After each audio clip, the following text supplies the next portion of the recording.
फिर स्वागत है। दोस्तों, आपने पिछले एपिसोड में देखा होगा कि हम कंट्रीब्यूशन से हट के जरा अलग विषय हमने शुरू किया, जो हमारे आप सबसे जुड़ा हुआ है।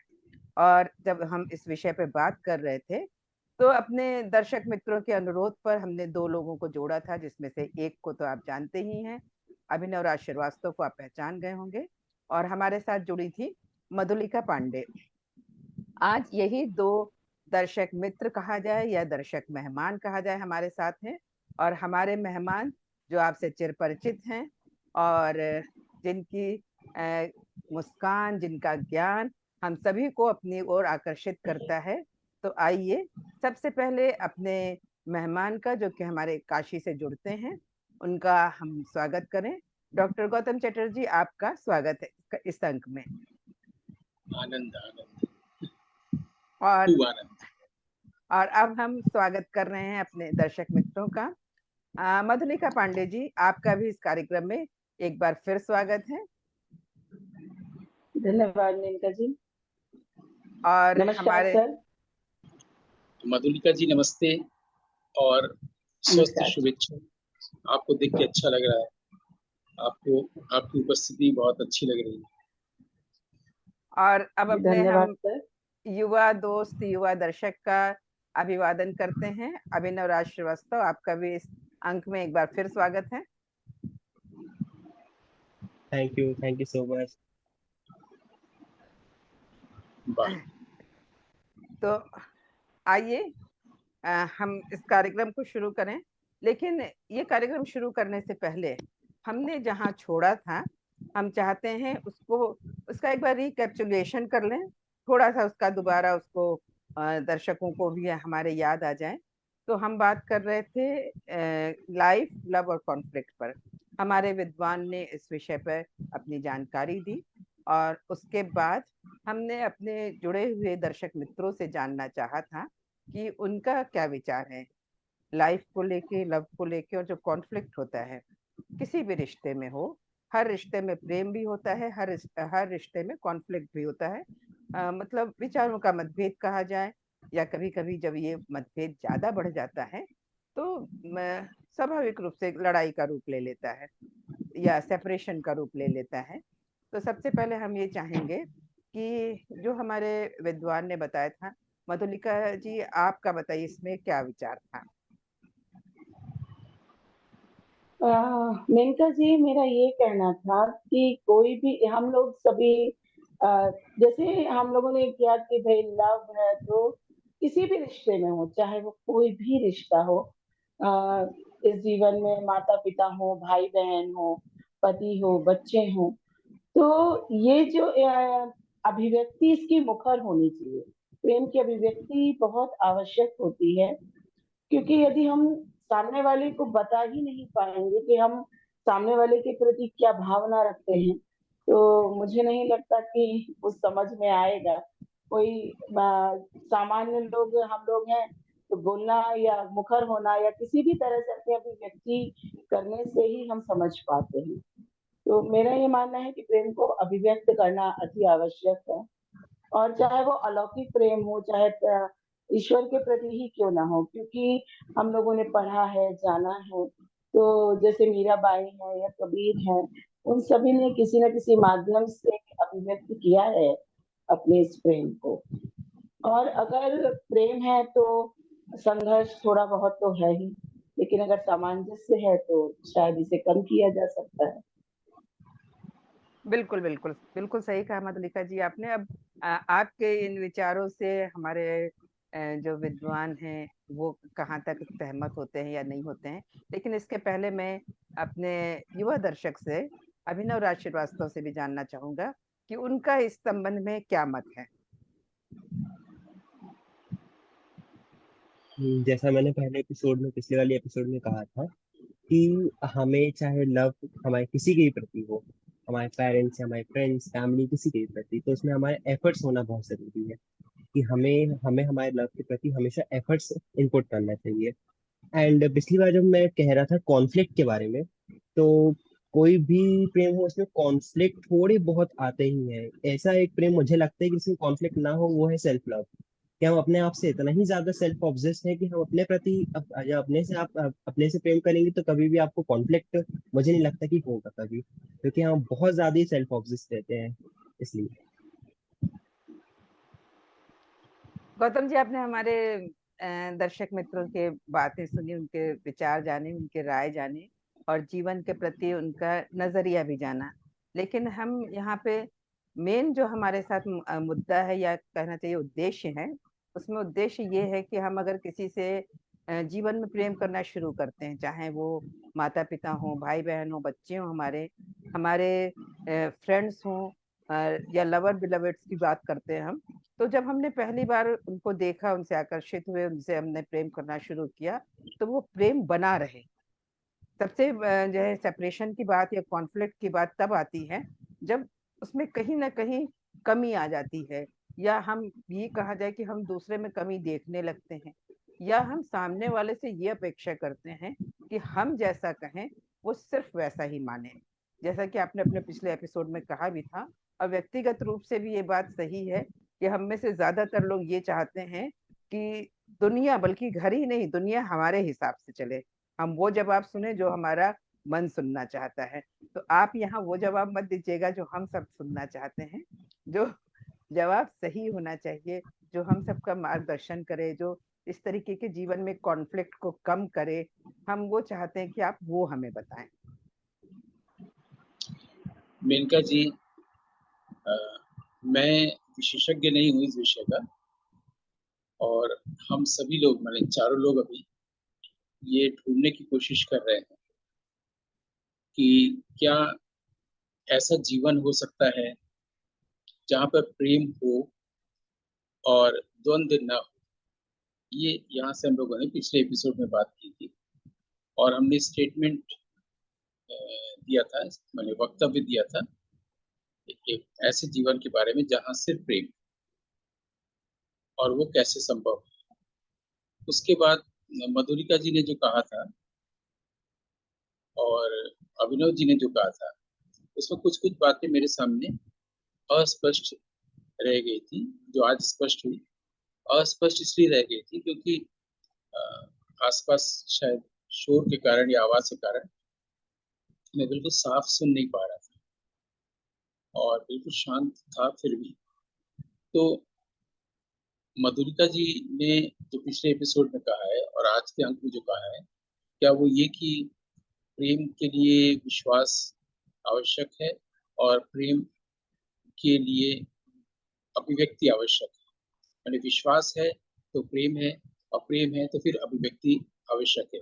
क्या मैंने सही सुना है या कोई संशोधन है इसमें? मधुलिका मधुरिका जी जी। बताइए, मधुलिका जी जी बताइए। जी सर, आपने बिल्कुल सही सुना है। ठीक। और अभिनव जी ने कहा कि द्वंद्व रहेगा, बिना द्वंद्व के संभव नहीं जीवन। ऐसा शायद मधुरिका जी ने भी कहा कि थोड़ा बहुत संघर्ष तो जीवन में रहेगा ही, जीवन है तो संघर्ष है। तो अभिनव जी, मैंने आपको सही, मतलब हम और आप सही मिल रहे हैं, आपने यही कहा है ना? जी जी बिल्कुल। तो अ, जब भी आप थोड़ा बोले, मेरा अनुरोध है, थोड़ा अपनी आवाज को थोड़ा सा बढ़ा दें, ठीक है? मतलब मैं पूरे ध्यान से आपको सुनता हूँ, थोड़ा और रहेगा तो मुझे अच्छा रहेगा।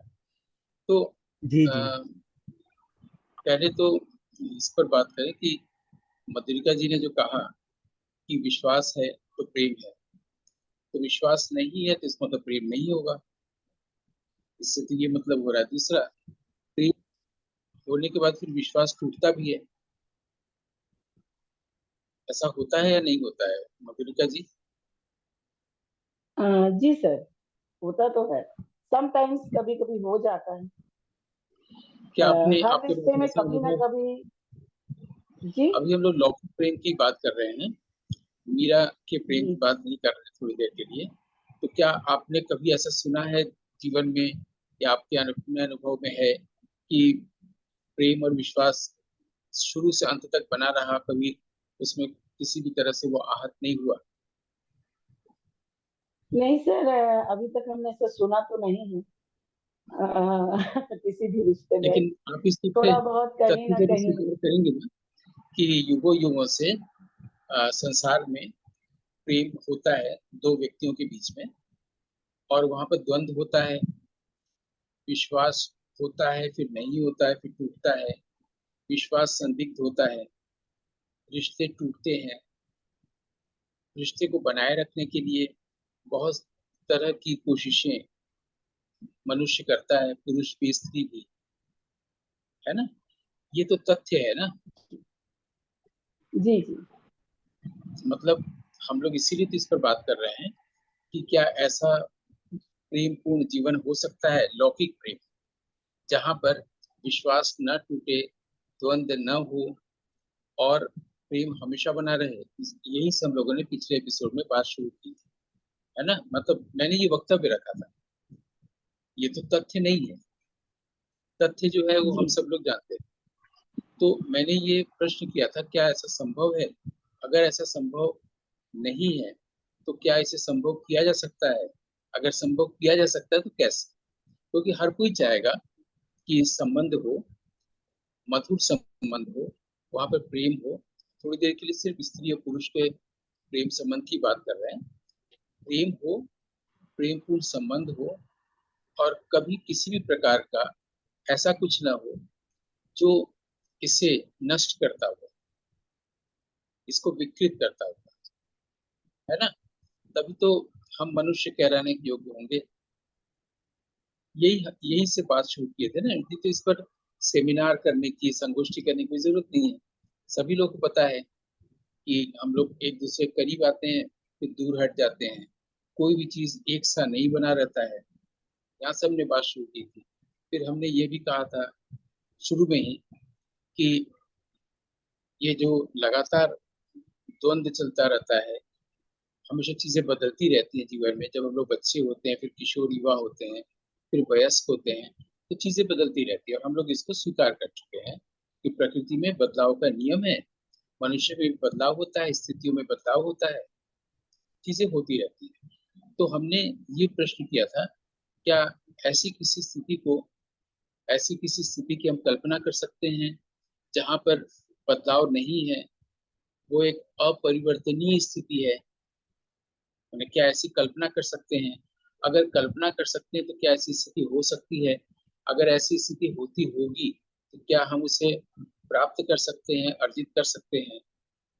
तो इसमें अभिनव जी ने कहा था कि जैसा कि अभी भी कहा कि जीवन में द्वंद्व तो स्वाभाविक है।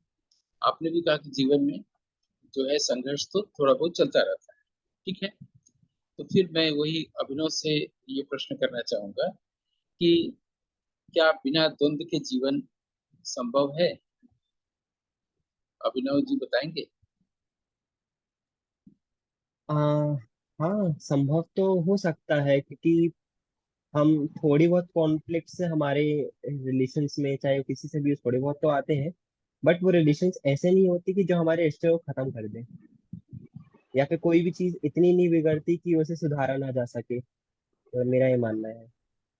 तो यानी हम लोग पास कारण हम लोग जानते हैं द्वंद्व का, कन्फ्लिक्ट या द्वंद्व। और अगर हम लोग कारण को जान ले तो कारण को हटा दे तो द्वंद्व नहीं होगा, बिल्कुल। है ना। तो कारण क्या होता होगा द्वंद्व का? जैसे कोई से भी कारण मैं, हो। आप एक युवक हैं और मैं आपकी गर्लफ्रेंड, ठीक है। और हम लोग शुरू में मिले हैं और सारी चीजें अच्छी अच्छी हो रही हैं। उसके बाद कभी ना कभी ऐसा जरूर होता है, और स्वाभाविक इसको भी हम लोग स्वीकार कर चुके हो, कि आपको कोई चीज पसंद होगी, मुझे पसंद नहीं है। मुझे कोई चीज पसंद होगी, आपको पसंद नहीं, क्योंकि दो व्यक्ति दो अलग अलग परिवेश लेके आ रहे हैं ना। तो क्या दो अलग अलग परिवेश लेके आते हैं इसलिए द्वंद्व होता है, या किसी एक का अहंकार होता है इसके कारण होता है, या दोनों में अहंकार होता है इसलिए होता है, या दोनों के मन में अच्छी बुरी दोनों तरह की भावनाएं होती हैं, और कभी कभी बुरी भावनाएं भी प्रकट हो जाती हैं, गुस्सा आ जाना, ईर्ष्या हो जाना, पॉजिटिव हो जाना, क्या ये सब कारण है? अब हम लोग जी कारण सारे ही ढूंढ रहे हैं। हाँ जी, सारे ही कारण हैं। कभी कभी हमें इनसिक्योरिटी हो जाती है, कभी कभी हमें गुस्सा आ जाता है। बट अगर हम इन सब चीजों को, अगर हम बोलते हैं कि ये सारी चीजें हमारी लाइफ में थोड़ी बहुत तो चलती रहती हैं, लेकिन हमें इससे सुधार लेना चाहिए कि अगर हमसे कोई गलती होती है तो हम उससे सुधार के, माफी मांग के एंड उस कॉन्फ्लिक्ट को हटा दें। हाँ, तो मधुलिका जी, आप भी यही कहना चाहेंगे कि यही कारण है जिनके कारण से दूरी बढ़ती है, या धीरे धीरे वो जो प्रेम की जो ऊष्मा है वो धीरे धीरे कम होने लगती है? क्या आपको भी लगता है यही सब कारण होते होंगे, या कुछ और? सर मुझे लगता है कि सबसे बड़ा कारण होता है कि अपने अंदर एक अहंकार की भावना, वो दोनों पर्सन में हो सकती है, मेल फीमेल दोनों में होती है। तो मान लीजिए, अगर जिस प्रेम की हम बात करें उसमें दोनों में रहती है, और कभी कभी किसी का अहंकार ज्यादा हो जाता है, किसी का कम। अगर हम मान लीजिए कंप्रोमाइज कर भी लें, ये भी सोच लें कि चलो कोई बात नहीं, तो धीरे धीरे कहीं ना कहीं हमारे मन के अंदर एक तरह की कुंठा कह लीजिए या गुस्सा कह लीजिए, पनपता ही रहता है, और वो कभी ना कभी बाहर जरूर निकलता है। हाँ, यदि हमारे अंदर इतना सामर्थ्य है, या हम चीजों को इग्नोर करने की क्षमता रखते हैं और काफी हद तक रखते हैं, तब उस स्थिति में हम सामंजस्य बिठा सकते हैं। जैसे कि अगर हम वैवाहिक जीवन की बात करें, तो बहुत सी बार ऐसा होता है कि हम लोग बहुत सी चीजों को बहुत ज्यादा इग्नोर करके चलते हैं, ताकि हमारा वैवाहिक जीवन अच्छा रहे, हमारे बच्चों पे उसका फर्क ना पड़े, हमारा परिवार बना रहे। लेकिन यदि हम ऐसा ना करें, अगर अपने आप में बहुत सी चीजों को इग्नोर ना करें और अड़ जाए, तो फिर वो स्वाभाविक है कि द्वंद्व तो हो ही जाएगा, और बहुत ज्यादा होता है। हाँ, ये सच इन्होंने कहा कि कम करने के लिए हम माफी मांग सकते हैं या चीजों को बहुत इग्नोर कर सकते हैं, तो मैं इनकी बात से तो बहुत हद तक सहमत तो इसका मतलब ये हुआ कि ये वक्ता, मधुलिका जी, अभिनव जी और मेनका जी, चारों लोग इस एक बात पर सहमत हो गए हैं कि जो प्रेम संबंध की जो गरिमा होती है और जो उसकी ऊष्मा होती है वो कम होती है, उसका एकमात्र कारण अहंकार है या अहम है व्यक्ति का। तो इस पर अगर एक सेंटेंस बोले, मतलब गुस्सा आने को भी हम, और घृणा को भी, ईर्ष्या को भी, असुरक्षा बोध, इतने सारे शब्द ना बोल के थोड़ी देर के लिए एक शब्द हम बोले कि अहंकार, जिसमें सब शामिल मान लेते हैं थोड़ी देर के लिए, तो प्रेम संबंध का के कायम न होने का एकमात्र कारण अहंकार है। थोड़ी देर के लिए अगर एक वाक्य बनाए, तो इस हम चारों लोग इस पे सहमत हैं, मेनका जी, अभिनव जी, मधुलिका जी। बिल्कुल जी बिल्कुल। सर। जी बिल्कुल। ठीक है। अब इसके आगे अभिनव जी ने ये भी बोला था कि हमें अगर ऐसा होता है, गलती या कुछ हो जाता है, तो उसे सुधार लेना चाहिए। मधुलिका जी, आपने भी ये कहा कि ऐसा ऐसा होता है, अगर हम ये न करें, यानी हमें सुधार लेना चाहिए, ये विचार है। हम में जी सर। अहंकार है, ये तथ्य है। हमें गुस्सा आता है, ये तथ्य है। यानी हमारे भीतर वो है, एक फैक्ट है ना। ऐसा नहीं है कि वो नहीं है, वो एक एक तथ्य के रूप में हमारे भीतर है, जो रियलिटी है कि हमें गुस्सा आता है, ये हमें बुरा लगता है। लेकिन अगर गुस्सा प्रकट हो गया और हमें इसको सुधार लेना चाहिए, तो ये विचार है, जो तथ्य नहीं है। दोनों में फर्क है ना, तथ्य और फर्क में, विचार में। तथ्य ये है कि मैं एक बुरा आदमी हूँ, विचार ये है कि मुझे अच्छा आदमी होना चाहिए। तो तथ्य इतना इंपॉर्टेंट हो जाता है, या तथ्य इतना प्रभावशाली हो जाता है, तो विचार को खा लेता है। हम लोग प्राय बचपन में देखते थे, शहरों में कई जगहों पर दंगे होते थे, तो लॉ एंड ऑर्डर कहता था कि यहाँ दंगा नहीं होना चाहिए, वो विचार उसमें लागू करता था। कुछ दिनों बाद या कुछ महीनों बाद या कुछ साल बाद वहां फिर दंगे हो, क्योंकि दंगा जहाँ हो रहा है वो तथ्य है, उसको विचार से सुलझाया जा रहा है कि दंगा नहीं होना चाहिए, लॉ एंड ऑर्डर से हो रहा है ना। ऐसी प्रेम संबंध में तथ्य यह है कि हमारे भीतर अहंकार है, और हम प्रेम संबंध चाहते हैं, और हम प्रेम संबंध स्थायी रूप से चाहते हैं कि उसमें अहंकार का दर्शन न हो। अहंकार का प्रदर्शन ना हो। ये तो अब हम उसी प्रश्न पर आते हैं जहाँ से बात पिछले अंक में शुरू की थी कि क्या ऐसा हमारे साथ हम अपने लिए ऐसा कर सकते हैं कि पहले हम अपने अहंकार को हटा दें और फिर प्रेम संबंध के लिए प्रस्ताव रखें किसी से। क्योंकि अगर मेरे अंदर गुस्सा है स्वाभाविक रूप से बचपन से ही, या अगर मेरे अंदर कोई परिवेश बनता है और ईर्ष्या की भावना आती है, असुरक्षा की भावना आती है, असुरक्षा की भावना यानी हमारे अंदर डर है कहीं हम खो न दे, है ना। तो अगर थोड़ी देर के लिए डर और अहंकार, इन सब जो हमारे भीतर विकृतियां हैं, इनको, ये जब तक प्रकट होती है, ऐसा नहीं है कि प्रेम संबंध हो जाएगा तो ये खत्म हो जाती है। कहीं ना कहीं मॉडिफाई हो जाती होंगी, कहीं ना कहीं कम हो जाती होंगी, भीतर चली जाती होंगी, डोरमेंट हो जाती होंगी, लेकिन वो रहता तो है ही है, किसी और परिवेश में आ जाएगा। हम अगर अपने प्रियतम के प्रति वो प्रकट ना करें तो कहीं अपने दूसरे नौकर या किसी और व्यक्ति के साथ प्रकट हो जाएगा, रास्ते में गाड़ी लड़ गई तो वहां प्रकट हो जाएगा, है ना। यानी मेरे अंदर गुस्सा डर ये सब तो है ही है, जिसको थोड़ी देर के लिए हमने एक शब्द दे दिया, अहंग या अहंकार, ताकि बहुत सारे शब्द ना बोलने पड़े, है ना। और ये जीवन भर रहता है। जब हम वृद्ध हो जाते हैं तब भले ही उतना ना होता हो, लेकिन अगर देह को बदल दिया जाए और फिर युवा कर दिया जाए तो फिर प्रकट होगा, क्योंकि भीतर तो रह ही गया है ना। तो क्या ऐसा हो सकता है, जिसके लिए हम लोग इस अंक में बात करना शुरू किए थे, कि सबसे पहले हम अपनी अपने इस तथ्य को हटा दें, या सोचे कि क्या इस तथ्य को हटाया जा सकता है, और तब हम समाज में किसी के सामने प्रस्तुत हों या हम किसी व्यक्ति से संबंधित हों। जैसा कि मैंने मालवीय जी की एक बात को यहाँ मैं बोलना चाहूंगा। बहुत अच्छे स्वाधीनता सेनानी हुए हैं सेठ गोविंद दास, जबलपुर के थे, और बहुत वो उनको ये शब्द महान ही कहना चाहिए विशेषण रूप में। तो मालवीय जी जब उनके घर रुके थे जबलपुर में, तो मालवीय जी ने उनसे ये कहा था कि इस दुनिया में हर कोई लाइमलाइट में आना चाहता है, हर कोई चाहता है कि मैं लाइमलाइट में आऊँ, सब मुझे महत्व दे देखे जाने, लेकिन वो ये नहीं सोचता कि लाइमलाइट में जब वो आएगा तो उसकी फूहड़ता भी दिखेगी, उसका अवगुण भी दिखेगा। तो अगर इस बात को जब मैंने सुना पढ़ा तो मुझे लगा कि पहले अपना अवगुण हटा दें, फिर लाइमलाइट में आने की कोशिश करें। तो जब लाइमलाइट में आएंगे तो सिर्फ मेरा अच्छा पक्ष ही दिखेगा ना, बुरा पक्ष नहीं रहेगा। ये सीखने को है।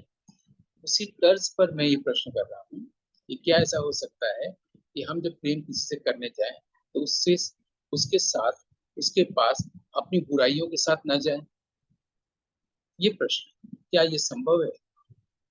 इस पर मधुरिका जी आप कैसे सोचती हैं, या अभिनव जी कैसे सोचते हैं?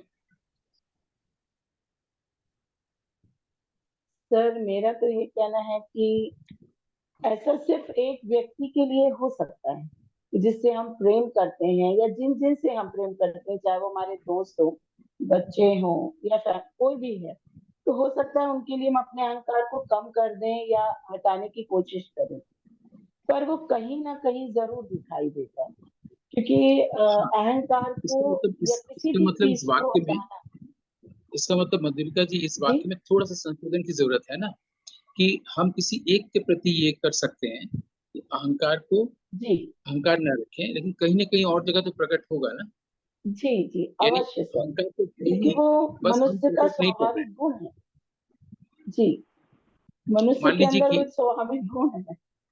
मान लीजिए आप मेरे चचेरे भाई हैं, या आप जी मेरे जी सौतेरे चाचा हैं, या आप मेरे सौतेरा जी बेटा जी है, और जी अभिनव जो है वो मेरे बॉयफ्रेंड है।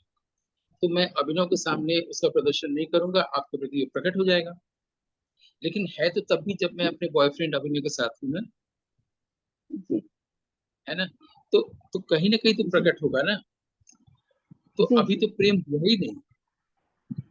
मेरा अभिनव के साथ जो संबंध है, वहां पर भीतर हमारे असुरक्षा बोध है, घृणा है, ईर्ष्या है, डाह है। मैं चाहता हूं कि सिर्फ अभिनव मेरा हो, और मैं चाहूंगा कि अभिनव ऐसा ना करे, अभिनव इस कलर का शर्ट पहने तो मुझे बहुत अच्छा लगेगा क्योंकि मैं उससे प्रेम करती हूँ, आदि आदि। अगर मुझे ये ऑरेंज कलर का शरबत नहीं पसंद है तो मैं चाहूंगी वो ऐसा करे। ये जो मैं अपने अनुसार चाहूंगा ना, चाहूंगी, है ना? तो ये जो मेरा अनुसार है, क्या इसको ड्रॉप किया जा सकता है सभी के प्रति? मैंने जब वो ड्रॉप होगा तो वो सभी के प्रति हो जाएगा ना। सर कोशिश की जा सकती है, मैं इसमें ये नहीं कह सकती कि सफलता मिल जाएगी, क्योंकि नहीं कहती, बहुत से महान व्यक्ति हैं, महान व्यक्तियों के विषय में मैं नहीं कह सकती हूँ, क्योंकि बहुत से लोग होते हैं जो अपनी चीज पे काबू पा लेते हैं, पर सामान्य व्यक्ति सामान्य जीवन में इन चीजों को पूरी तरीके से समाप्त नहीं कर पाता है। कभी ना कभी पूरे जीवन में कभी ना कभी, भले एक बार ही सही, वो अहम प्रकट हो ही जाएगा, चाहे वो किसी के प्रति भी लेकिन हो। लेकिन जिन्हें हम महान कहते हैं आज, है ना, जी। तो वो भी तो सामान्य सा जीवन लेके ही आए थे संसार में, और तो उन्होंने कोशिश सर की है ना। जी, उन्होंने कोशिश की और सफल भी हुए। और देखिए, हम एक बात इसमें ये कहना चाहते हैं कि हम उन महान व्यक्तियों के बारे में पढ़ते हैं या कहीं से जानकारी लेते हैं, मगर उनके सामान्य जीवन को हमने नहीं देखा कि वो घर पे कैसे रहते थे या उनके अपने हाँ, सही रिलेशन बात कैसे है। थे, लेकिन लेकिन मेरा है ना? अनुभव कुछ ऐसे लोगों से हुआ है, जैसे कि जी। आमतौर पर जब आदमी प्रौढ़ हो जाता है तो वो गुस्सा कम करता है। तो लोग कहते हैं, देखने की जरूरत है कि युवावस्था में वो गुस्सा करते थे कि नहीं, क्योंकि प्रौढ़ होने पर तो सभी लोग एक मॉडेस्ट हो जाते हैं।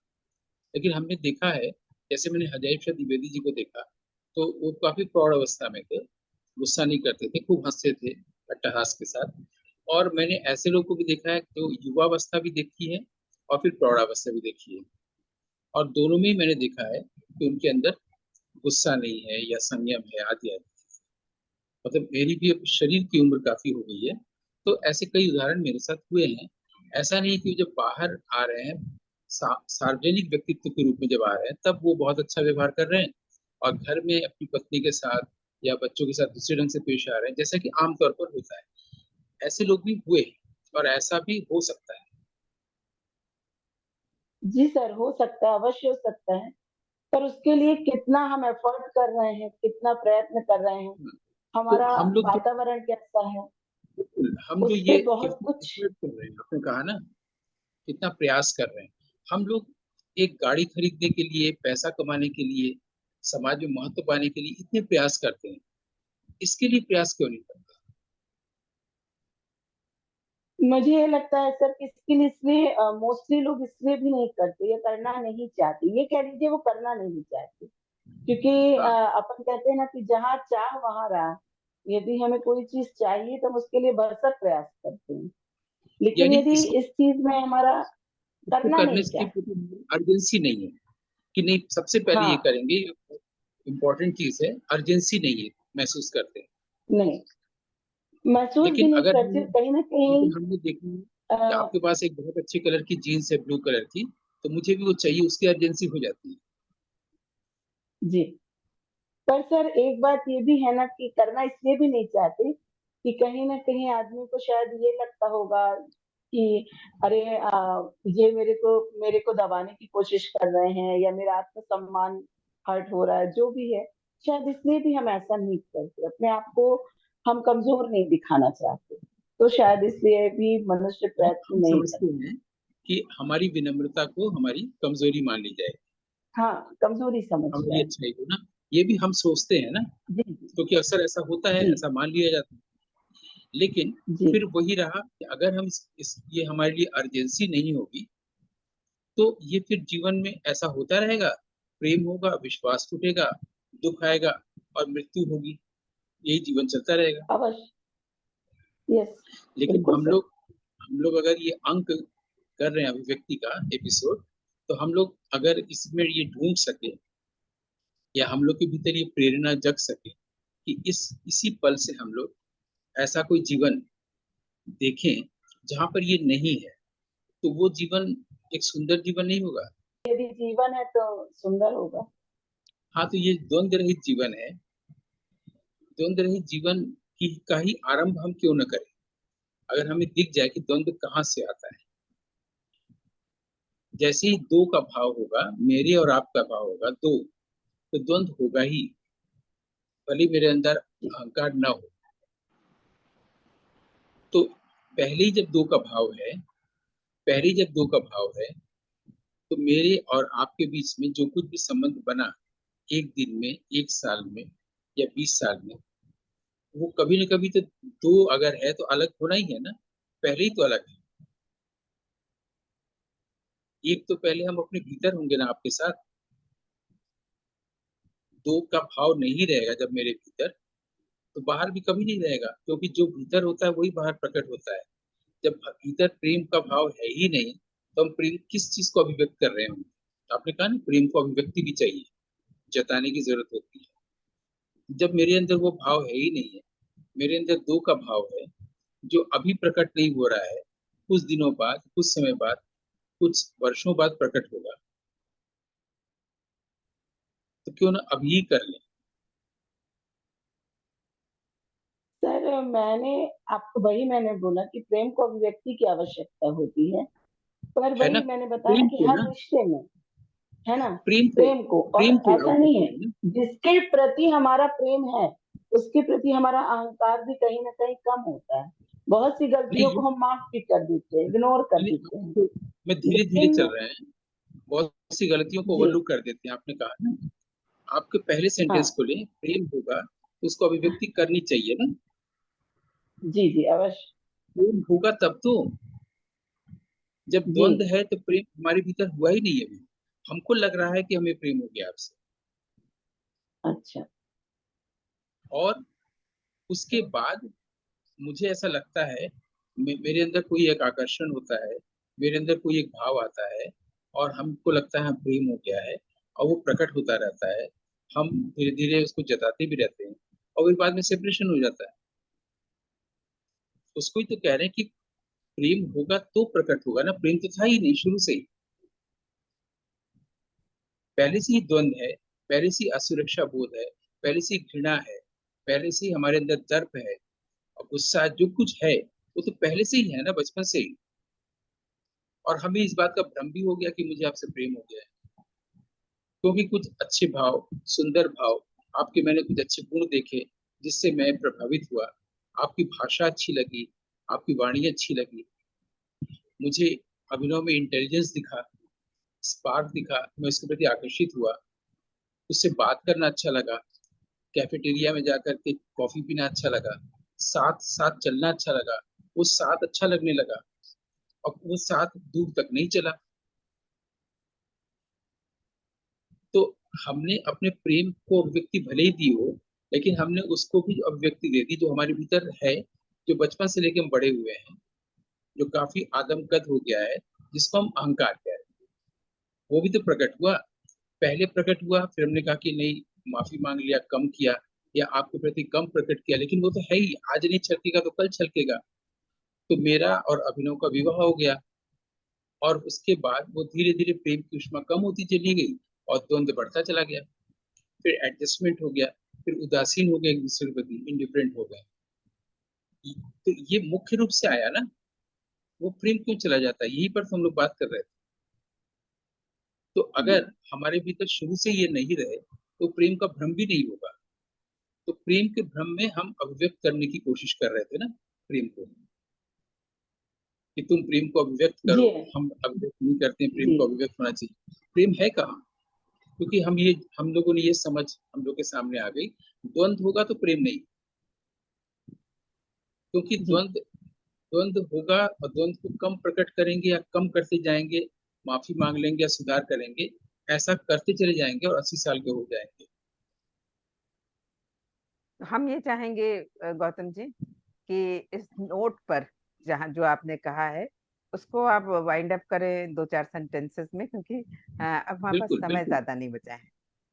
बिल्कुल। तो क्योंकि आप ऐसे उसको सेमिनार के लिए, इस हम्म तरह के संगोष्ठी के लिए या संवाद के लिए कम से कम 2 घंटा चाहिए होता है ना। नहीं, मैं चाहूंगी कि आप तो दो एक चार दो, सेंटेंस में उसको थोड़ा सा वाइंड अप करें, ताकि फिर हम अगले इसीलिए अंक तो, में भले ही कुछ बात इसके करें लिए और हम्म वही वाइंड अप करने के लिए ये वाक्य बोल रहे हैं। हम्म इसके लिए कम से कम 2 घंटे चाहिए होता है। लेकिन अभी तक हम लोग इस यात्रा में यहाँ तक आ गए कि द्वंद्व होगा तो प्रेम नहीं होगा। हम लोग बिल्कुल आगे ये बात कर सकते हैं कि क्या ऐसा हो सकता है कि प्रेम हो और फिर द्वंद्व न रहे?